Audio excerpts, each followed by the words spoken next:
Magandang araw mga ka-horror at welcome back nga po palang muli sa aking channel.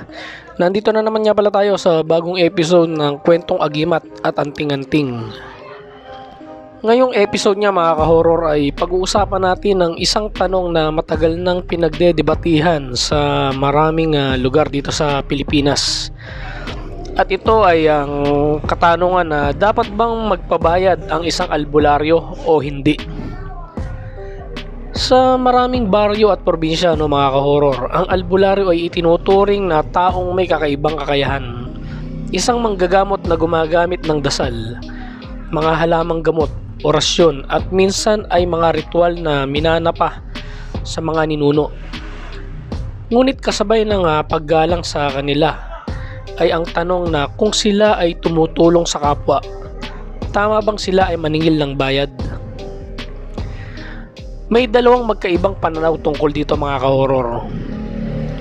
Unahin natin ang paniniwala ng mga tradisyonal at matatanda. Para sa kanila, ang kapangyarihan ng isang albularyo ay hindi simpleng kaalaman lamang. Ito ay isang kaloob o biyaya na ipinagkatiwala sa kanya.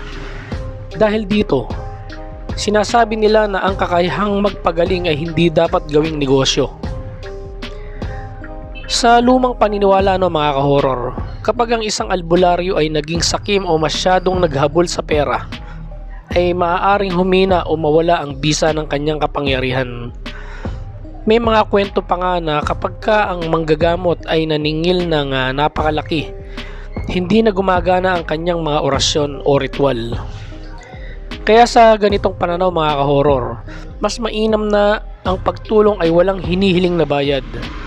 Kung ang taong natulungan ay nagbigay ng pera, pagkain o anumang bagay bilang pasasalamat, iyon ay tinatawag na abuloy o kusang loob na donasyon. Hindi ito obligasyon, kundi simpleng paraan ng pagpapakita ng pasasalamat. Ngunit may isa pang panig ng usaping ito. At ito mga ka-horror ay yung mga tao ring nagsasabi ng makatarungan lamang na tumanggap ng bayad ang albularyo. Bakit? Dahil kahit sila ay may kakayahan, tao pa rin sila na may pangangailangan sa pang-araw-araw na buhay. Ang pagiging albularyo ay hindi rin madaling gawain. Kailangan nilang mag-aral ng mga halamang gamot na ginagamit, maghanap ng mga sangkap sa bundok o kagubatan at gumamit ng mga bagay tulad ng kandila, lapis, insenso o iba pang materyales sa kanilang paggagamot. Bukod pa roon, gumugugol din sila ng oras at pagod upang tulungan ang mga lumalapit sa kanila.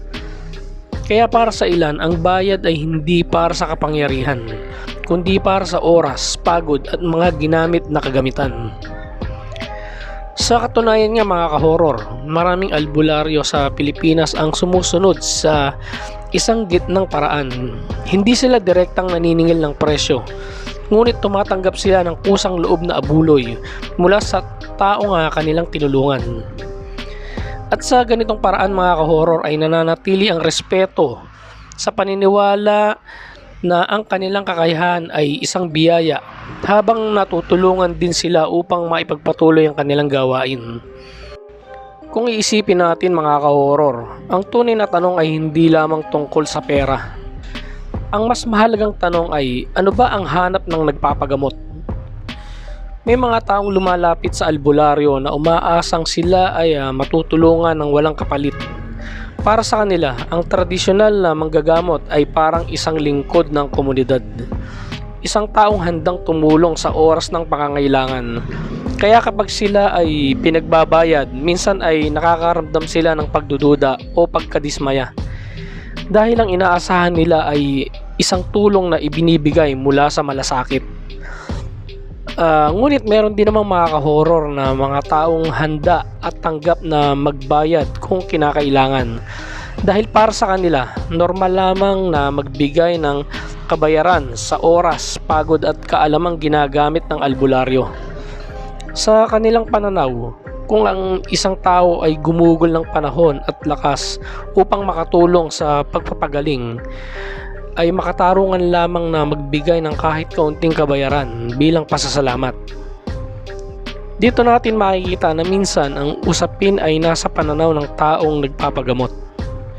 Kung ang isang tao ay naghahanap ng libreng tulong, maaaring mas piliin niya ang manggagamot na tumatanggap lamang ng kusang abuloy o hindi tumatanggap ng anumang bayad. Ngunit kung ang isang tao naman ay naniniwala na tama lang na may kabayaran ng serbisyo, hindi rin ito nagiging problema para sa kanya. Sa madaling salita mga ka-horror, nagkakaroon ng pagkakaunawaan kapag malinaw ang inaasahan ng bawat isa. Ang albularyo ay tumutulong ayon sa kanilang paraan at sa taong lumalapit ay nagbibigay ayon sa kanyang kakayahan at paniniwala. At dito natin makukuha ang isang napakahalagang aral na sa buhay ang pagtulong at pagtanggap ng tulong ay mas nagiging maayos kapag may respeto at pag-unawa sa isa't isa. Kung lahat ng tao ay may parehong paniniwala at hindi lahat ng sitwasyon ay pareho. Kaya bago tayo humusga mga ka-horror kung tama o mali ang isang bagay, mas mabuting unawain muna natin ang layunin at pananaw ng bawat panig. Dahil sa huli mga ka-horror, ang pinakamahalaga ay hindi kung libre man o may bayad ang isang tulong. Ang tunay na mahalaga ay kung ang taong lumalapit ay nakahanap ng ginhawa, pag-asa at lunas sa kanyang pinagdaraanan.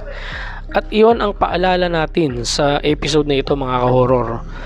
Minsan, ang tunay na sagot sa isang tanong ay hindi matatagpuan sa kung alin ang tama o mali, kundi sa kung ano ang tunay na kailangan ng tao sa sandaling iyon. Maraming salamat sa inyong pakikinig mga ka-horror at hanggang sa muli nating pag-uusap patungkol sa mga kwento, paniniwala at hiwaga ng ating kulturang Pilipino. Shoutout nga pala sa mga idol ko na walang sawang sumusuporta, nanonood at nagko-comment sa mga video na ina-upload ko. Mabuhay kayong lahat.